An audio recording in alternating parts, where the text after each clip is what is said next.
Good morning, everyone.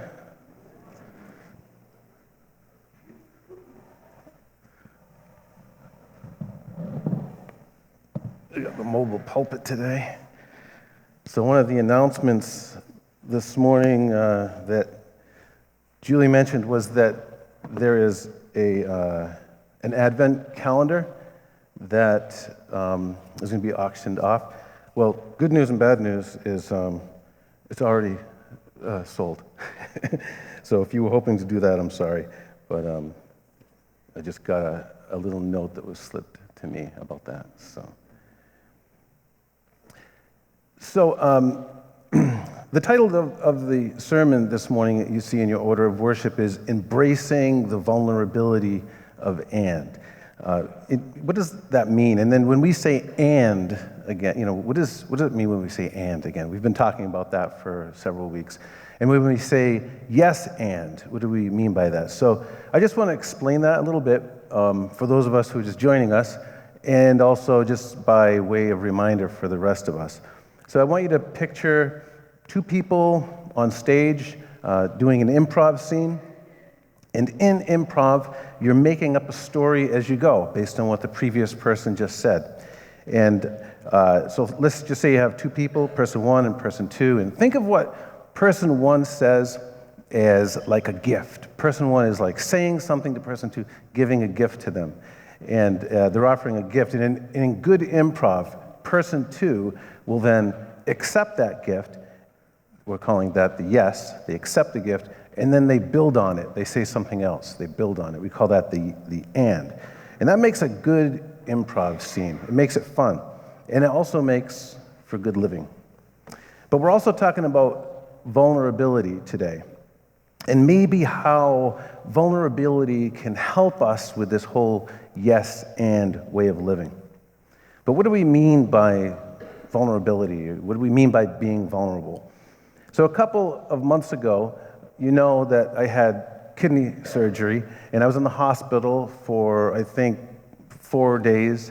And when nowadays to recover, they want you up. The doctors, they don't want you sitting around, they don't want you in bed, they want you up, and they want you moving, they want you walking. So as soon as I left the hospital, I was supposed to go, for the next 5 weeks, I was supposed to walk. I was supposed to go on 2 20-minute walks every day.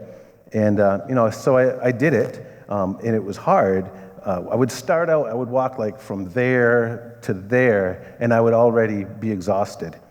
I was just tired, I was slow going, and I literally had to take a nap afterwards. But now before surgery, if I were to go for a walk, I'd own the road. I'd just walk right down the middle of the road. You know how you do that. Like if you're in back roads or in your residential area. I'm not saying you should do that. I'm just saying that's what I tend to do. But if a car comes, you hear it fast enough, you just move over. But after surgery, during the recovery, I didn't move so quickly. And I remember this feeling of being vulnerable as I was walking. So what I did, I was weak, I was tired, I didn't move quickly. If a car came, I wasn't sure that I'd be able to jump out of the way fast enough. So what I did is I walked on the sidewalk, and I tended to go on the inside, away from traffic, because I felt vulnerable because of my weakness. And hugs, I'm a hugger, right? I like to hug. But I was really tender on my right side. And so after recovery, if I'd be in public, like if I came here to church, or if I'd be out in the community and I'd see somebody, they'd see me that I haven't seen for a while. And depending, maybe they'd come over, they'd give me a hug, and I would just kind of cower away, because I was tender here still. I was sore. And I had stitches inside that were still kind of like holding some things together. But I'd just kind of like be afraid. I'd cower away because my weakness, it made me feel vulnerable. And our weaknesses do that to us, don't they? Our weaknesses make us feel vulnerable. They really do that to us. So I'd just like for you to think for a minute, just where you are, just think about what your weaknesses are. We're vulnerable when our weaknesses are up front, right? When they're on display for everybody to see. Vulnerability means to be exposed. It means that you're letting your guard down for everyone to see. It means you're unprotected. The Hebrew prophet Isaiah in the Old Testament, he visions a world where vulnerability is a mark of normalcy. As it was just read earlier by Kent, it says, the wolf will live with the lamb, as vulnerable for the lamb. The leopard will lie down with the goat, the calf and the lion, and their young together, and a little child will lead them. The cow and the bear will graze, feeding alongside each other, and the young will lie down together, and the lion will eat straw like the ox, and the infant will play near the hole of the cobra. And the young will put his hand in the snake's nest. They will neither harm nor destroy on all my holy mountain, it says. For the earth will be full of the knowledge of the Lord as the waters cover the sea. This is a beautiful picture, among other things, of vulnerability. Isaiah had a vision of what life could be like, of what life should be like. When he says the wolf will live with the lamb in this case is vulnerable. In the normal order of things, the wolf would attack the lamb. The wolf was stronger. The wolf would overpower the lamb. And so here, the lamb is unprotected.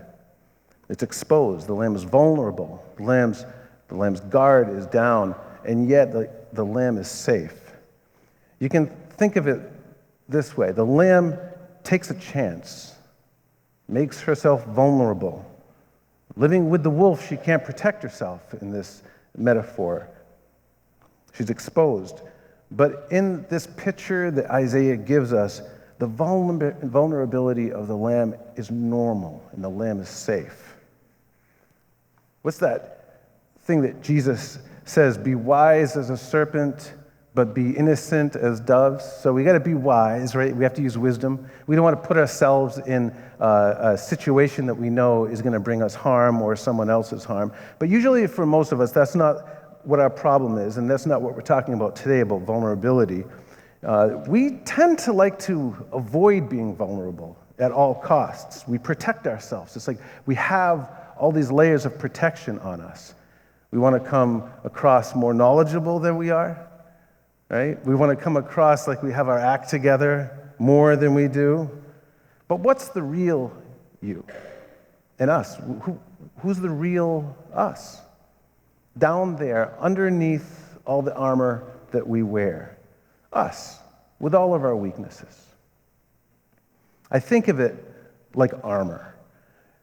Picture with me a medieval knight, all those steel pieces they have covering themselves to protect. Imagine this medieval knight dropping their armor, taking the armor off, making himself vulnerable.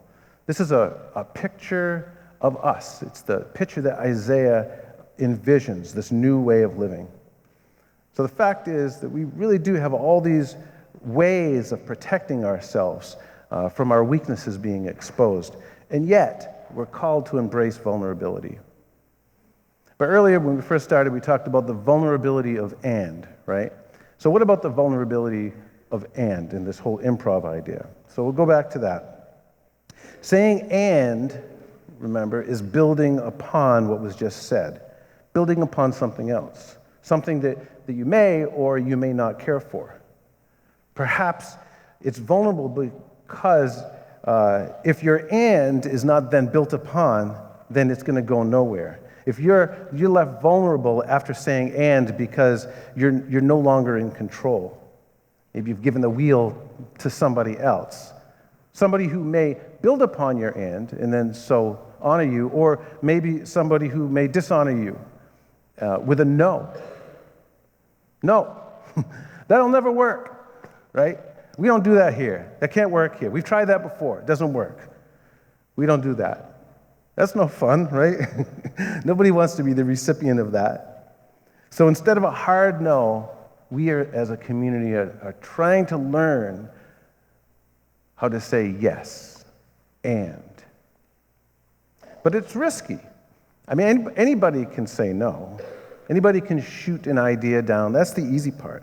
That's playing it safe. But saying yes and, that's taking a risk. In the book that we're following for this year's theme, God, Improv, and the Art of Living, Dana says,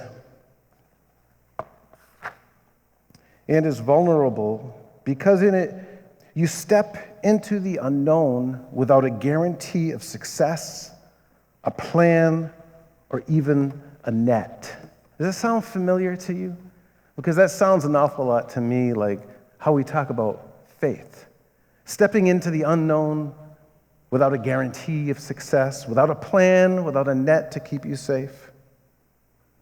We're vulnerable every time we try something new because what happens if it doesn't work? We're vulnerable every time we step out in faith because what happens if we fall on our face? Whenever we step out in faith, there's a risk that we'll fall on our face. As individuals, us, but also as a community, what we do from here. Let's become more vulnerable, to let God know and see the real you, to drop our pretenses, to let others see the real you, all of you. Not just the polished parts, not just the parts you've worked on, but the weaknesses, the areas that still rough around the edges, the areas where maybe you just still feel a little bit broken. Even Jesus hanging on a cross, naked, exposed, vulnerable. And God says, yes, they crucified you, and you will rise again. But that's getting a little ahead of ourselves, right? That's Easter. And here we are, we're only on the threshold of the Advent season. Next week we begin Advent, and Advent which culminates in Christmas. And even Christmas we're celebrating vulnerability. God comes to us in the vulnerable form, not just as a human, but as a baby. We celebrate in Christmas the vulnerability of the coming of Jesus. And we also have Thanksgiving right around the corner. It's just Thanksgiving Sunday, and in thinking of that, I am thankful because I believe that there will be a day that this vision that Isaiah had will come to pass, where it is no longer based on who has power and who has the best defense. And when I say who has power and who has the best defense, I mean at the highest levels in the world between governments. I mean within our community here. I mean in our own little nuclear families. But on the vulnerability that comes from us working together, listening to one another, yielding to each other, believing the best about our intentions, and honoring each other's differences. I'm thankful this morning that we as a community are learning how to embrace the vulnerability of and.